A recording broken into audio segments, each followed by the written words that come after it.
QTV Nightly News coming to you from our studios on Keraba Avenue, and I am Ashma Oba. Thanks for joining us. Here are the main news headlines. Having been recorded on this year's census, President Adama Barrow and Vice President Jallow appealed to Gambians to cooperate and participate fully in the process. The first batch of Gambian pilgrims arrived safely in Medina in the Kingdom of Saudi Arabia to perform the Hajj in Mecca.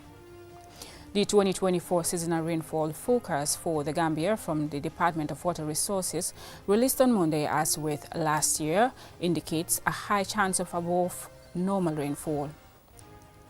National Assembly members have just completed a 3-day refresher training course on ethics in constitutional and legislative processes. In international news today, the 3rd of June is World Bicycle Day, commemorated to draw attention to the benefits of using the bicycle as a sustainable means of transportation. And in sports news, Police Line FC scored after 10 seconds against 2nd Infantry to register the fastest goal in the North Bank Region Football Association's 3rd Division Football League in a game which eventually ended 1-1. Those and other stories coming up. Do stay tuned.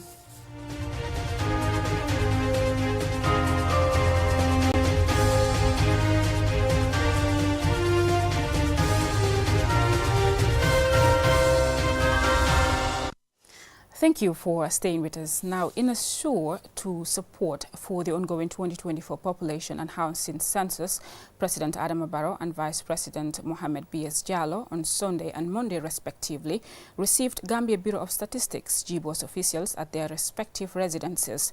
They also used the occasion to invite Gambians to support the process by ensuring everyone is counted. And Sumane Sonyasi was at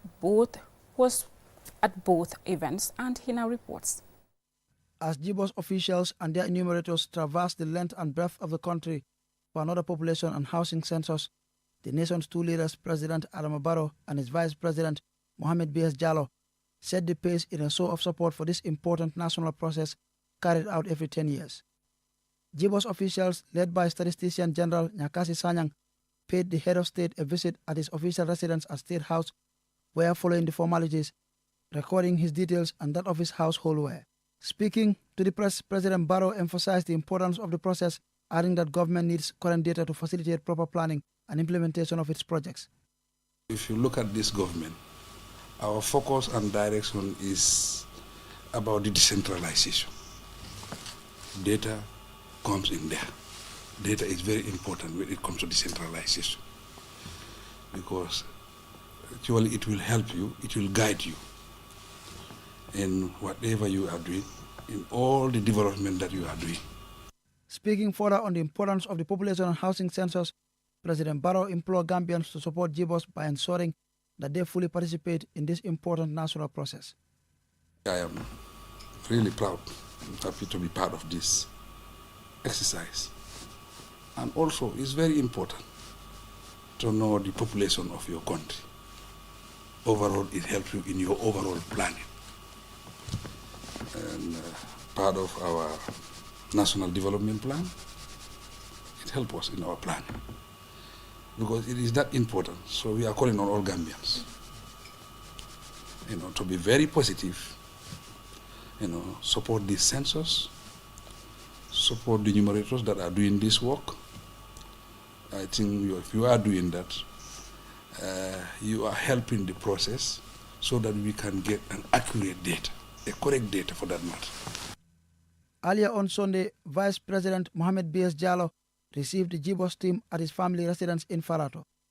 Emphasizing the importance of census, Vice President Jallow says it is important for Gambians to ensure a successful survey, as information derived from the census data collection will help central and local government plan better to deliver various social services such as education, health, housing and others, as well as the private sector, including businesses, to plan their activities, which will help promote the country's economic advancement. VP Jallow sees the opportunity to invite Gambians to ensure a successful 2024 census by supporting GBOS. I think this is very important for all of us. So all of us should come out and be counted. If you don't count it, that means you cannot plan for you properly. So this is a national exercise that everybody should be part of. The 2024 population and housing census data collection, which commences at midnight on the 31st of May and ends on the 14th of June, is the first ever digital census for the Gambia. And to ensure a successful survey, JIBOS recruited 5,309 enumerators and 1,087 supervisors that will be visiting households across the country during the enumeration period. Each of the 5,309 enumerators has been assigned one enumeration area to be assisted by 34 regional and deputy regional coordinators, 34 data monitors, 53 district ICT officers, 45 mappers, and 99 support staff. Answane so Nyasi for KTV News. Following their departure from Banjul International Airport in the early hours of Sunday morning, the first batch of Gambian pilgrims arrived safely in Medina in the Kingdom of Saudi Arabia to perform the Hajj in Mecca. KTV's Babukar Sise is with the 2-hour travel and tours, and he filed this report. Ethiopian Airlines left the Gambia at 1:45 on Sunday morning with 339 intending pilgrims after a long 8-hour flight. The pilgrims are registered with 13 Gambian Hajj operators. At Prince Mohammed bin Abdulaziz International Airport, pilgrims were through documentation, passport, medical and vaccination checks before boarding buses to their respective hotels. Pa Khalifa Sanyang, Senior Assistant Secretary and focal person for Hajj at the Ministry of Religious Affairs, is with the pilgrims. In this first flight, we have pilgrims from 4 different operators. We have some from Orbit Travels, Tier 1, Al Ghazin, and Continental. The travel agencies that have their pilgrims in this flight are all on the ground. The Amirul Hajj and a mission from the Hajj Commission are also on the ground. And the coordination is so far going very smoothly. And we hope that they will all be installed in their hotels in the next hour or thereabout. Imam Ibrahim Cham, a member of the National Hajj Commission, and Aja Mariama Aduletsi, the managing director of the Hajj operator Tiwawan Travel and Tours, are delighted about pilgrims' safe arrival. All of us are here, inshallah, try to perform our duty for doing the Hajj, like the Prophet ﷺ said. This is a 5th pillar for Islam. We thank the government of the President Barrow and all operators. They do their work, alhamdulillah, there is no problem. They are all very, very happy, all excited, and that they have arrived, and they are looking forward to the Hajj. As you can see, all the pilgrims are sitting in their waiting for their passports to be cleared, and then the buses are waiting for us. The baggages are out, everything, mashallah. Saudi Arabia has organized themselves. They are going into the real world. They know that their pilgrims are coming, and they are prepared for them. And we are also prepared to do the work as per promise to our pilgrims. And we are looking forward to going to the hotel very soon. And inshallah, when we get there, we start our ziyaras proper, mashallah, for the next 5 to 6 days, inshallah, we'll be in Medina. Honorable Suleiman Jammeh is the National Assembly member for Bundung and the chairman of the Select Committee on Regional Government. When we arrived, we met the Hajj Commission members and people from the embassy, and they received us very well, and we must use the opportunity to thank the Commission and the government of the Gambia for definitely organizing this Hajj, and the operators too. They are all busy with their pilgrims and just to ensure that they give them maximum service, which is very important. But equally also, I've realized the spirit of Gambianism. The second flight with over 300 pilgrims also left the Gambia on Sunday night and has also arrived safely in Medina, to be followed by 3 more flights in the coming days. While in Medina, pilgrims will observe the 5 daily prayers at Masjid al-Nabawi, the Prophet's mosque, where, according to the Prophet, praying a single rakah is better than 1,000 prayers in any other mosque. Babukar Sise, QTV News, Madinatul Munawwara. The 2024 seasonal rainfall forecast for the Gambia from the Department of Water Resources was released on Monday. The forecast indicates a high chance of above normal rainfall, with the country expected to see its first rains between early and mid-June. Mudalam Joy has the details. Officials of the National Disaster Management Agency and Department of Water Resources and partners are meeting to report on the 2024 seasonal rainfall forecast.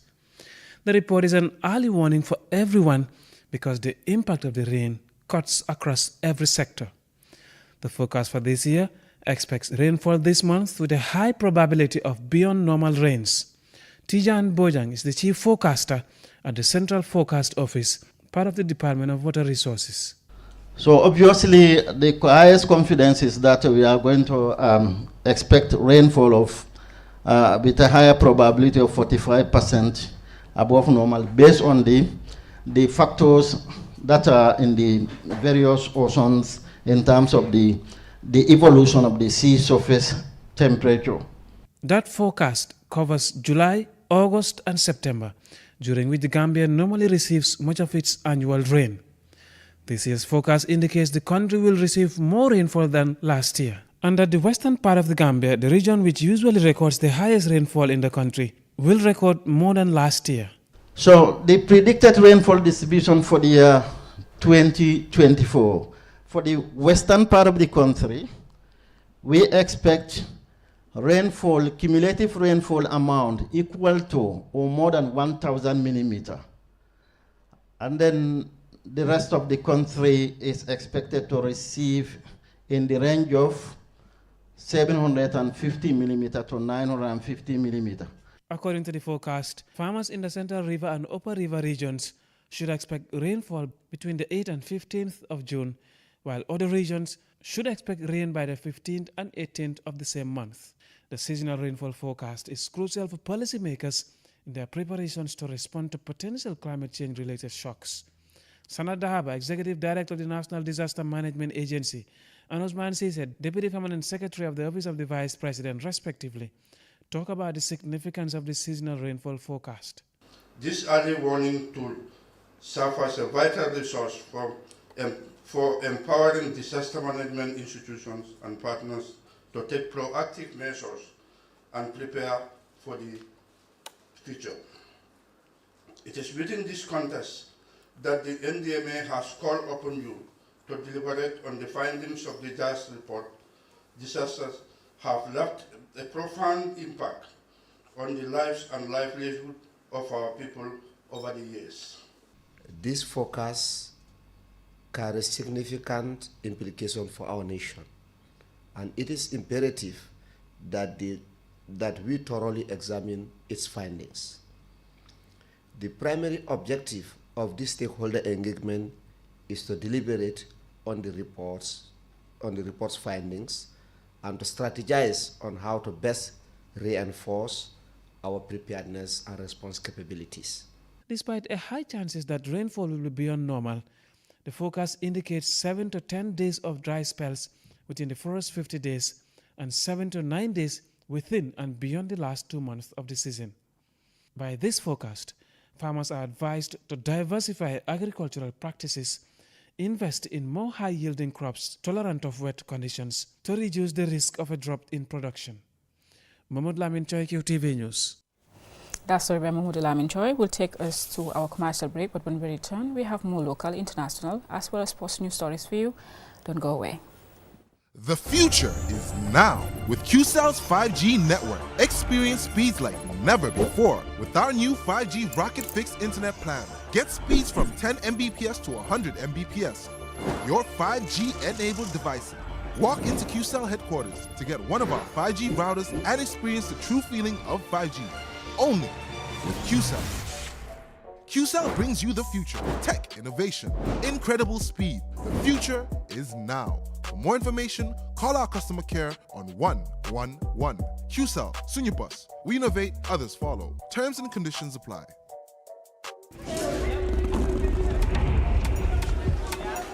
The art of juggling is a true spectacle of agility, coordination, and speed. A symbol of progression, precision, and mastery.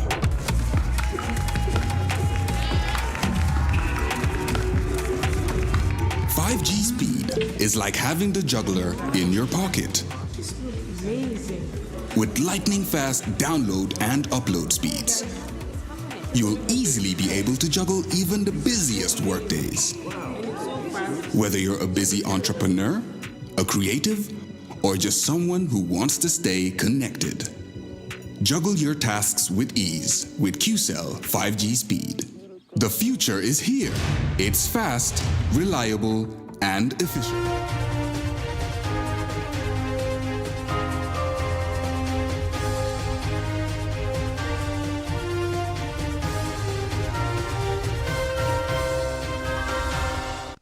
Welcome back. If you're just tuning in, you're watching QTV News, and I'm Asma Uba.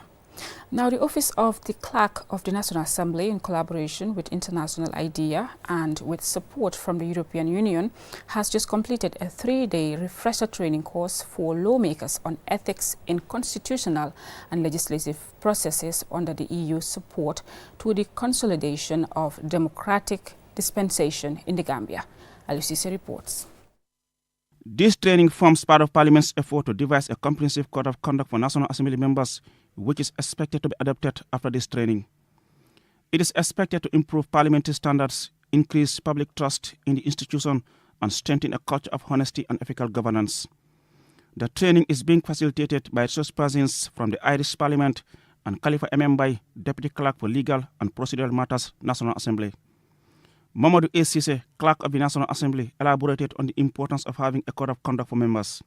My office firmly believes that the public trust in its representatives is a fundamental aspect of good governance and an open, transparent society. It is crucial because if parliamentarians demonstrate high standards of ethics consistent with their important public interest role, especially when members are scrutinizing the executive arm of government.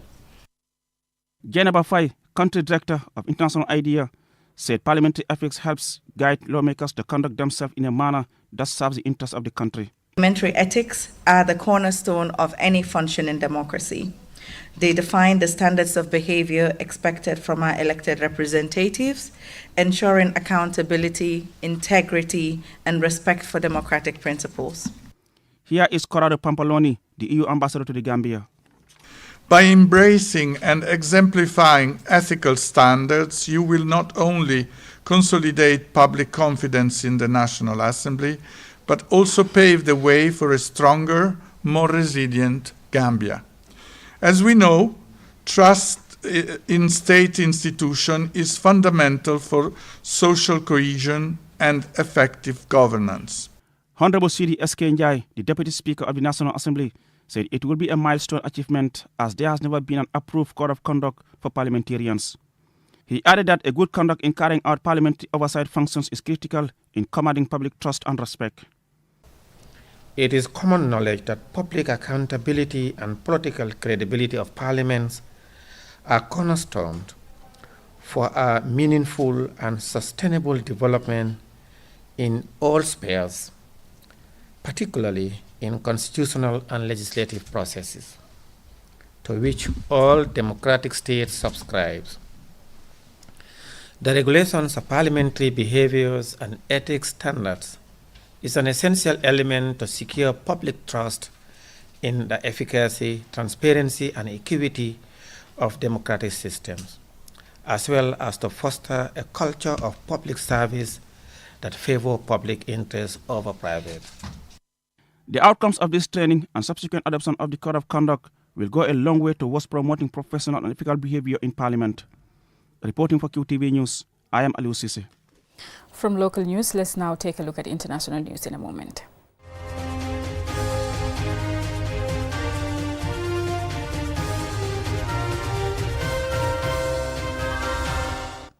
Today, the 3rd of June, is World Bicycle Day, commemorated to draw attention to the benefits of using the bicycles as a sustainable means of transportation. Jennifer Sonko has the details. The bicycle is described as a simple, affordable, clean, and environmentally sustainable means of transportation. The United Nations reports that the bicycle contributes to cleaner air and less congestions and makes education, healthcare, and other social services more accessible to the most vulnerable populations. According to the World Health Organization, safe infrastructure for walking and cycling is also a pathway for achieving greater health equality. For the poorest urban populations who often cannot afford private vehicles, walking and cycling can provide a form of transport while reducing the risk of heart disease, stroke, certain cancers, diabetes, and even death. Accordingly, improved active transport is not only healthy, it is also equitable and cost-effective. A new UN General Assembly resolution adopted in 2022 on integration of mainstream bicycling into public transportation systems for sustainable development reinforces these principles.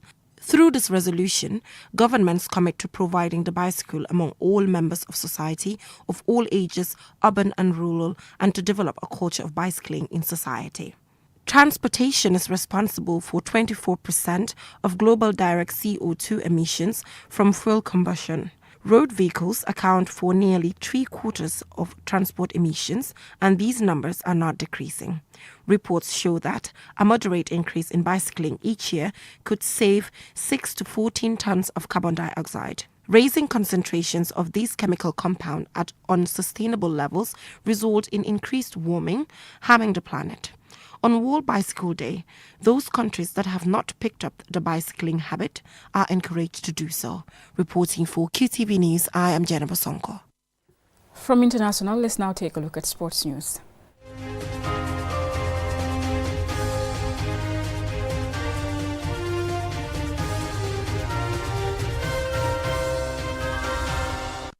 Police Line FC scored after 10 seconds against 2nd Infantry to register the fastest goal in the North Bank Region Football Association 3rd Division Football League in a game which eventually ended 1-1. Don Williams was there and he now reports. The khaki boys were in blue jerseys while Police Line FC were in all-white jerseys. In a poorly attended match at the Farafeni football ground, Police Line FC, fighting for qualification, scored almost immediately after the kick-off with Abdullah Sow wearing the number 17 jersey, getting his team off to the ideal start. The 16 teams in the 3rd division are split into 4 groups of 4, with the group results added up to make a combined table. At the conclusion of their group, 2 Infantry FC are leaders of their group with 12 points. During the halftime break, Musa Saneh, the head coach of 2 Infantry FC, was optimistic that each side would not only equalize but go on to win the match. I'm 100% sure that I will win the game, inshallah, because the way I am playing, and I know this team, they cannot handle my players. Keba Ojajusi is the Police Line FC medic. Due to our boys being playing hard, they always listen to their coaches whenever they talk to them, and then they always take the advices of their coaches, and they always play hard with passion. The khaki boys, who made several attacks but were thwarted by good defensive play by Police Line FC until the 83rd minute, when a handball was committed inside the 18-yard box and the referee wasted no time in pointing to the spot. The penalty was taken by Amadou Conte, sending the goalkeeper on the wrong side, tallying the scores, and the match ended 1-1 at full time. After the equalizer, both teams struggled in vain to break the deadlock. Here is Jagaso, the Police Line captain. The boys, they really played well. I will appreciate what they played. Yeah, we fight it every day. We used to train at this ground here, at this stadium here. We came here at 3:30. Every day we fight it. So you see how what God desires, no one knows. Amadou Conte, captain of 2 Infantry FC, is happy with his team's performance despite the 1-1 draw. Yeah, it's all part of the game. Then it's the beginning of the match. Then my players are not ready. That's the way I see it. But I know that we are going to also equalize the goal and maintain our unbeaten record. The 2 top teams from each of the 4 groups qualify. Police Line FC qualification hopes were extinguished following the next match between Nukunda FC versus Blaka FC, which was won by the latter, who won by scoring more than 2 goals to overtake Police Line FC. Don Williams, QTV News, Farafeni. I'm afraid that's all we have for you in this news bulletin, but before we go, a recap of our main news headlines. Having been recorded on this year's census, President Barrow and Vice President Jallow appealed to Gambians to cooperate and participate fully in the process. The first batch of Gambian pilgrims arrived safely in Medina in the Kingdom of Saudi Arabia to perform the Hajj in Mecca. The 2024 seasonal rainfall forecast for the Gambia from the Department of Water Resources, released on Monday, as with last year, indicates a high chance of above normal rainfall. National Assembly members have just completed a 3-day refresher training course on ethics in constitutional and legislative processes. In international news, today the 3rd of June is World Bicycle Day, commemorated to draw attention to the benefits of using the bicycle as a sustainable means of transportation. And in sports news, Police Line FC scored after 10 seconds against 2nd Infantry to register the fastest goal in the North Bank Region Football Association 3rd Division Football League in a game which eventually ended 1-1. Well, that's all we have for you in this news bulletin. Join us again at 10 p.m. for another bulletin. Thanks for watching.